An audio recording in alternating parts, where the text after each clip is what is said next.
नमस्कार। तो जल्द ही आपका घर खुशियों से जगमगाएगा। आपको भी चांदनी रात में सूरज नजर आएगा। लगता है अगर सफर कठिन तुम्हें तो पकड़ो मेरा हाथ और चल दो सफर की ओर। ये मंजिल भी तुमको आसान नजर आएगी और ये रास्ता देखते देखते कट जाएगा। तो चलिए प्रारंभ करते हैं। तो ये दो पार्ट हम लोग देख चुके हैं। पहला, आरआरबी एनटीपीसी क्या होता है और किस लेवल की पोस्ट इसमें मिलती है, कौन सा लेवल अच्छा है, किसमें सैलरी ज्यादा है और किसमें सैलरी कम है, किसमें मेहनत ज्यादा है, किसमें मेहनत कम है। एक वीडियो हम लोग ने इस पर देखा। दूसरा वीडियो मैंने सब्जेक्ट वाइज और टॉपिक वाइज का वेटेज बताया कि कौन सा सब्जेक्ट का वेटेज सबसे ज्यादा है और उस सब्जेक्ट में किस टॉपिक का वेटेज सबसे ज्यादा है। जीएस में क्या पढ़ना है, क्या छोड़ना है, मैथ में क्या पढ़ना है, क्या छोड़ना है।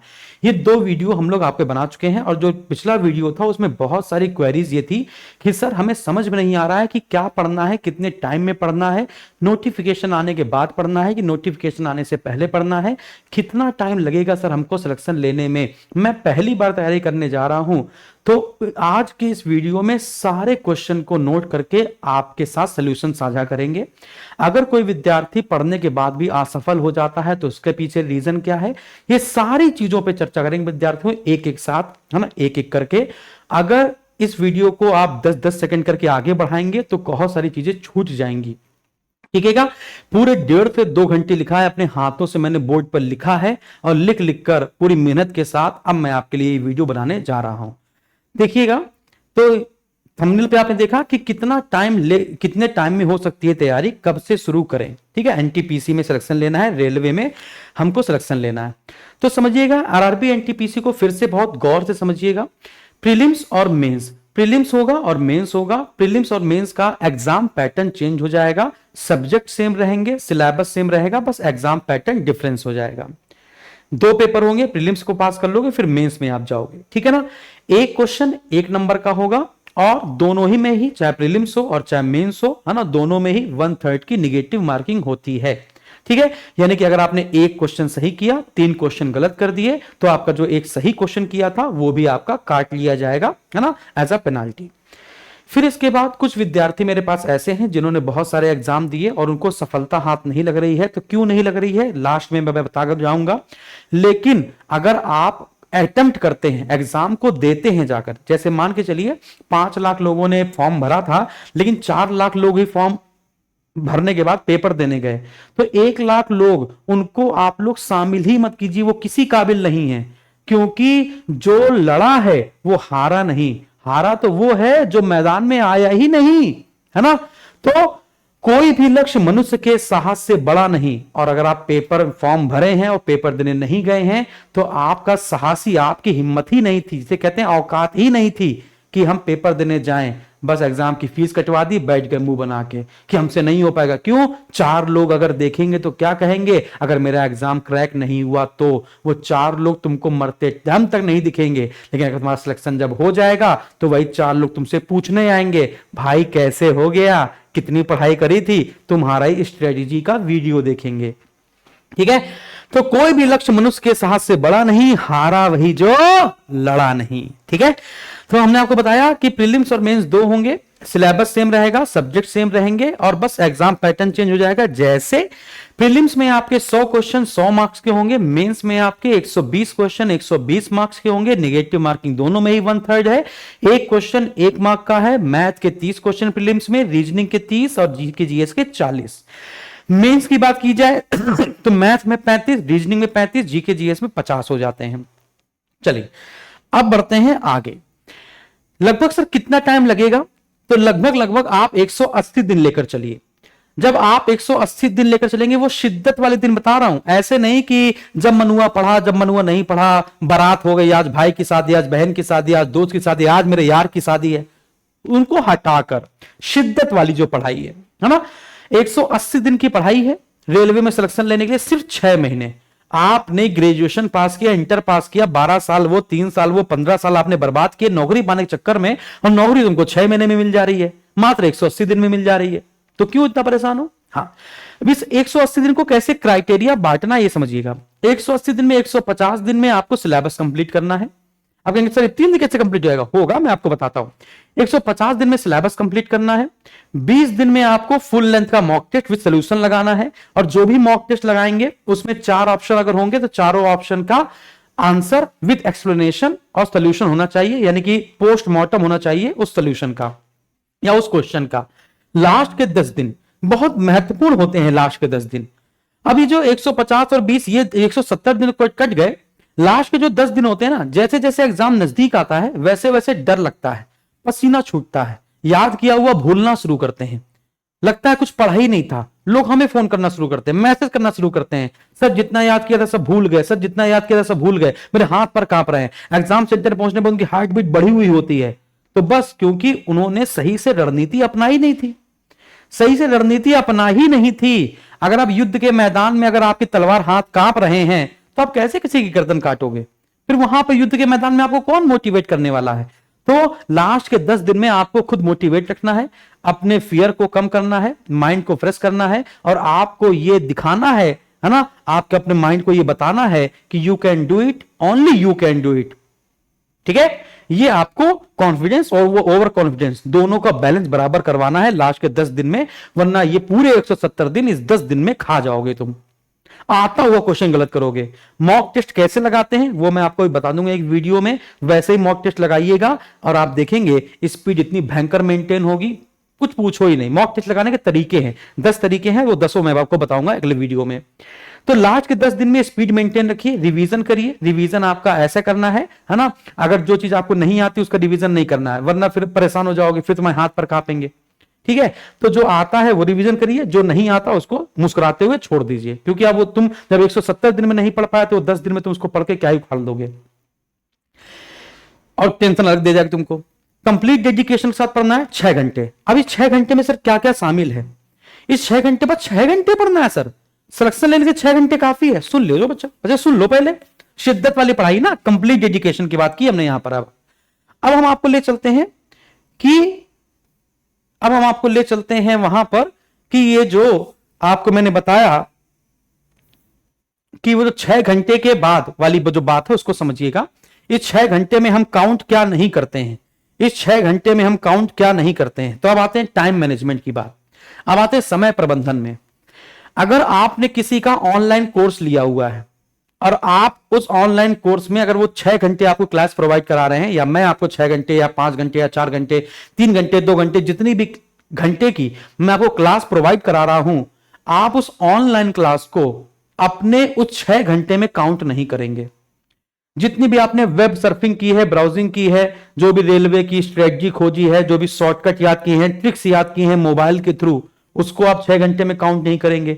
जो भी आपने रील्स देखी हैं वो भी काउंट नहीं करेंगे। जो आपने आधा समय तो इसी में बर्बाद किया है कि इस जोन की कट ऑफ कितनी होती है, सबसे कम कट ऑफ किस जोन की जाती है, सबसे कम हाईएस्ट कट ऑफ किस जोन की जाती है, कहां से फॉर्म भरें कहां से फॉर्म ना भरें, ये जितना आपने उसमें लिया है ना मोबाइल में, जितना भी खर्च किया है टाइम, उन सभी को 6 घंटे से हटाना है।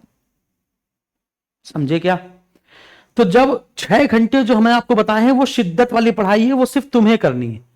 बाकी ये जो तुमने किया है उसको 6 घंटे में काउंट नहीं करोगे। मम्मी पूछेंगी क्या कर रहे हो, अरे वो क्लास चल रही है, तो वो पढ़ाई में नहीं काउंट करोगे। मम्मी पढ़ रहे हैं, वो तो तुमने ऑनलाइन क्लास ली है जो, उसको पढ़ाई में काउंट नहीं करेंगे। उसमें तुमने डाउट क्लियर करे अपने टीचर से, आपने तुम्हें समझा है कि वो टॉपिक कैसे करना है, अब उसको समझने के बाद करोगे तो तुम ना, वो कैसे करेंगे वो भी फिर बताते हैं।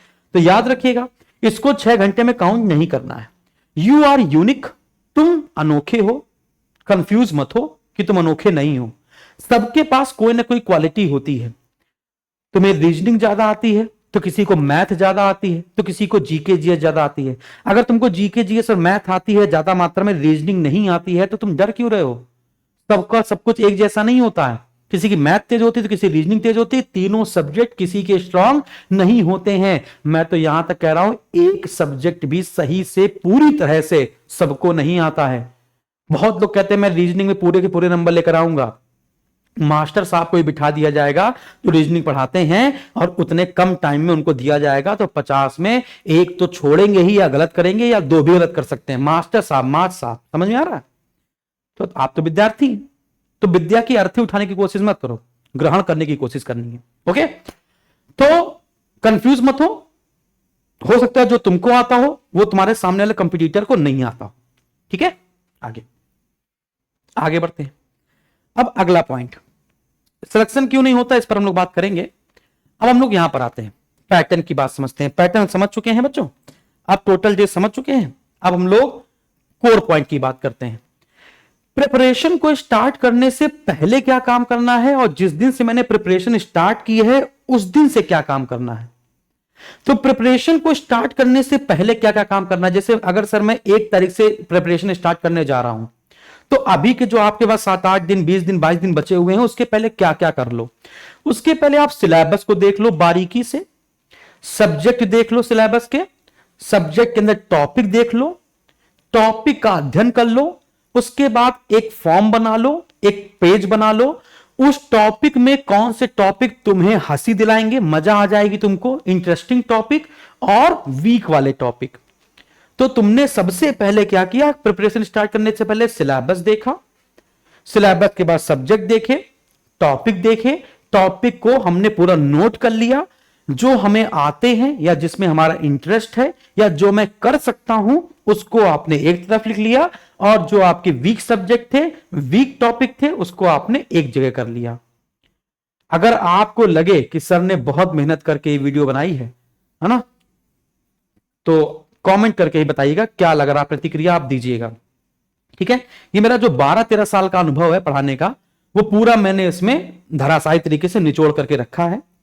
अगर मेरे आपसे टोन मैच करती है तो मैं इसका आभारी हूं, और नहीं टोन मैच करती है तो बहुत सारे अध्यापक हैं जिससे टोन मैच करे, आप उसी से पढ़ाई अपनी प्रारंभ कीजिए। फिर इसके बाद प्रीवियस ईयर के पेपर कलेक्ट कर लीजिए, स्टडी मटेरियल कलेक्ट कर लीजिए।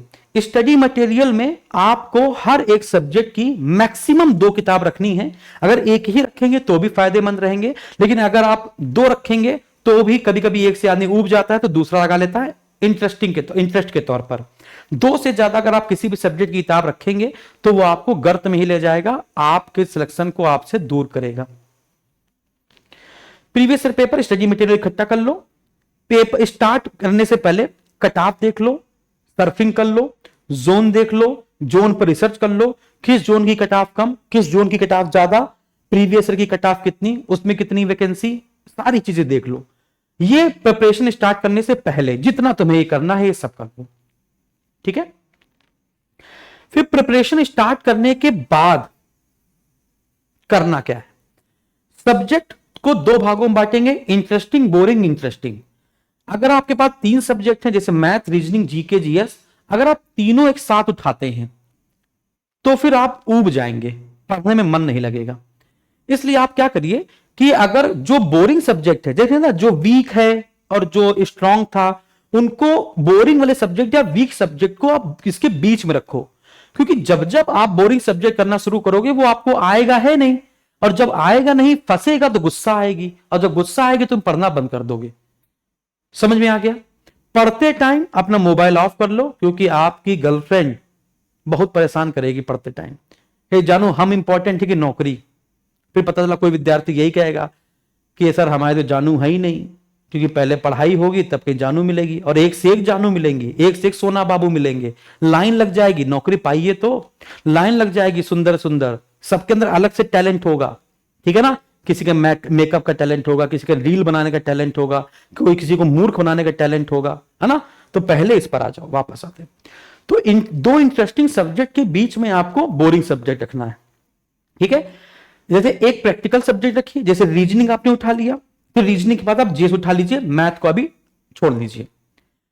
तो रीजनिंग आपने प्रैक्टिस करी, जब आपको लगा कि प्रैक्टिस करते करते उब गए हैं, तो फिर आपने जीएस की किताब खोली या जीएस का कोई टॉपिक उठाया और आपने ऑनलाइन क्लास में पढ़ा था, स्टोरी सुन ली, एक बार रिकॉर्डिंग करके स्टोरी सुन ली, ऐसे बस लगाया और हेडफोन लगाया और सर ने जो पढ़ाया था सर को नहीं देख रहे हैं, बस हमने सुन लिया, मेमोराइज हो गया। फिर इसके बाद हम क्या करेंगे, टॉपिक वाइज मॉक टेस्ट। जो भी टॉपिक आप पढ़ेंगे उसका मॉक करना है। सर क्या एक दिन हमने टॉपिक पढ़ा तुरंत ही मॉक कर ले? नहीं नहीं, पहले टारगेट सेट करना है। जैसे मान के चलिए हमने परसेंटेज सर ने हमको पढ़ाया है ऑनलाइन क्लास में, मैंने परसेंटेज पढ़ लिया, अब मैं परसेंटेज लगाना शुरू करूंगा, और लगाते लगाते जब तक तोड़ेगा नहीं तब तक छोड़ेगा नहीं। ऐसा नहीं आज परसेंटेज लगाया, कल मन हुआ तो प्रॉफिट लगाया, परसों मन हुआ सुबह सामन में चेंज नहीं। जब तक परसेंटेज पे तुम्हारा हाथ बिल्कुल हथौड़ा नहीं हो जाता तब तक आप परसेंटेज को नहीं छोड़ेंगे, तब तक आप परसेंटेज को नहीं छोड़ेंगे जब तक आपका हाथ हथौड़ा नहीं होता। फिर इसके बाद टॉपिक वाइज मॉक और प्लस प्रीवियस ईयर क्वेश्चन कि परसेंटेज के कितने क्वेश्चन आए थे प्रीवियस ईयर के पेपर में वो लगा लेने हैं, और फिर टॉपिक वाइज मॉक जो हम लोग आपको देंगे वो वाला। अभी हम बताएंगे आपको क्या क्या मिलने वाला है। जब इतनी अच्छी रणनीति बना रहे हैं तो आपको देंगे भी बहुत बढ़िया बढ़िया, है कि नहीं। तो ये बात आपको समझ में आ गई। अच्छा, रात के समय कभी भी जीके जीएस नहीं पढ़ी जाती है। रात में 11 बजे अगर आप पढ़ रहे हैं, 12 बजे आप पढ़ रहे हैं, तो आप 11-12 बजे सिर्फ मैथ लगाएंगे या रीजनिंग लगाएंगे, क्योंकि जब आप रात में प्रैक्टिस वाले सब्जेक्ट करते हैं तो रात का पता नहीं चलता, क्योंकि जब कोई क्वेश्चन फंस जाता है तो माइंड अलग काम करता है कि क्वेश्चन कैसे होगा। लेकिन जीके जीएस इंटरेस्टिंग लगेगा, सुनते सुनते सो जाओगे और सोचोगे कब सो गए, और अचानक से रात में ऐसे भबड़ा के उठोगे, सोचोगे हम पढ़ ही रहे हैं, और सोओगे भी तुम ऐसा कि लगेगा तुम पढ़ रहे हो लेकिन वास्तव में पढ़ नहीं रहोगे, सो चुके होगे। ठीक है, हाँ।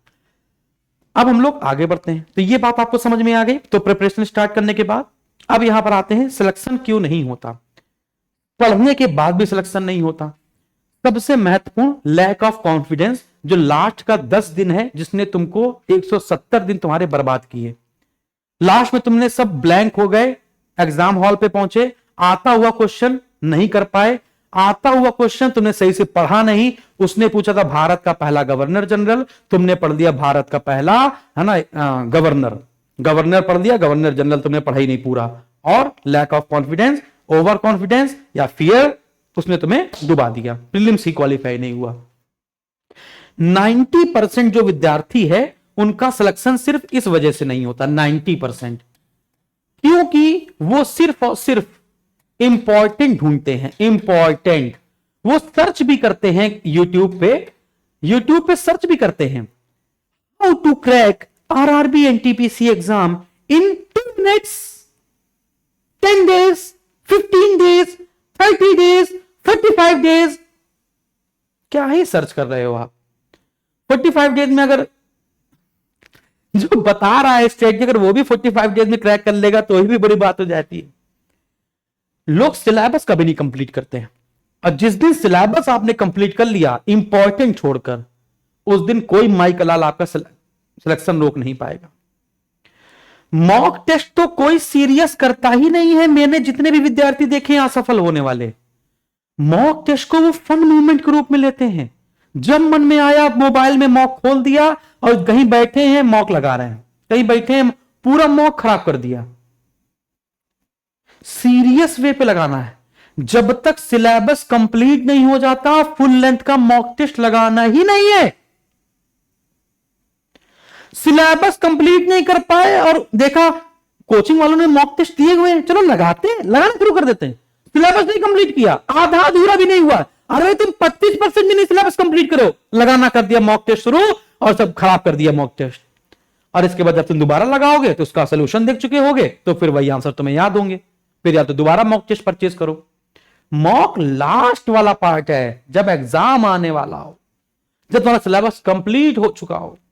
मॉक टेस्ट से अगर तुमने अपनी गलतियां नहीं पकड़ी तो फेल होना तय है, क्योंकि यही तुम्हें सिखाएगा कि सिलेबस कैसे लगाया जाता है। और काफी लोग तो मॉक टेस्ट पूरा लगाते नहीं, आधा लगाते हैं। अब कुछ लोग मुस्कुरा रहे होंगे, ऐसा लगता है सर मेरी बात कर रहे हैं, नहीं सफल हो पाओगे।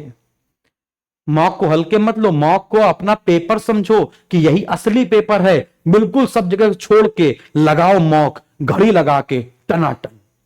उतना ही प्रेशर फील करो, उतना ही डर फील करो जितना पेपर टाइम फील कर रहे थे, उतना ही डर। और अगर क्वेश्चन गलत हो जाए तो उतना ही पश्चाताप करो जितना फेल होने की बात करने वाले हो। हर एक मॉक में आप देखिएगा 10वें मॉक पे पहुंचते पहुंचते तुम राजा।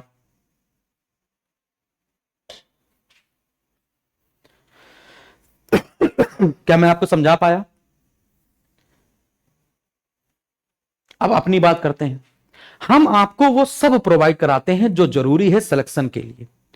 आपको स्टडी मटेरियल पूरा पीडीएफ के रूप में प्रोवाइड कराते हैं, आपको पूरे प्रीवियस ईयर के पेपर प्रोवाइड कराते हैं। आपको बाहर कहीं से नहीं जाना, घर पे बैठे ही आपको हम सब प्रोवाइड कराते हैं। और आप सोचेंगे हैं सर पैसा कितना लगता है? कोई पैसा नहीं बेटा, जो बैच आप लोगे ना उसी बैच में, मात्र 499 का बैच है तो 499 में सब मिल जाएगा। पूरी क्लासेस, पूरी स्ट्रेटजी, पूरा सोल्यूशन, पूरा मॉक टेस्ट, सब कुछ।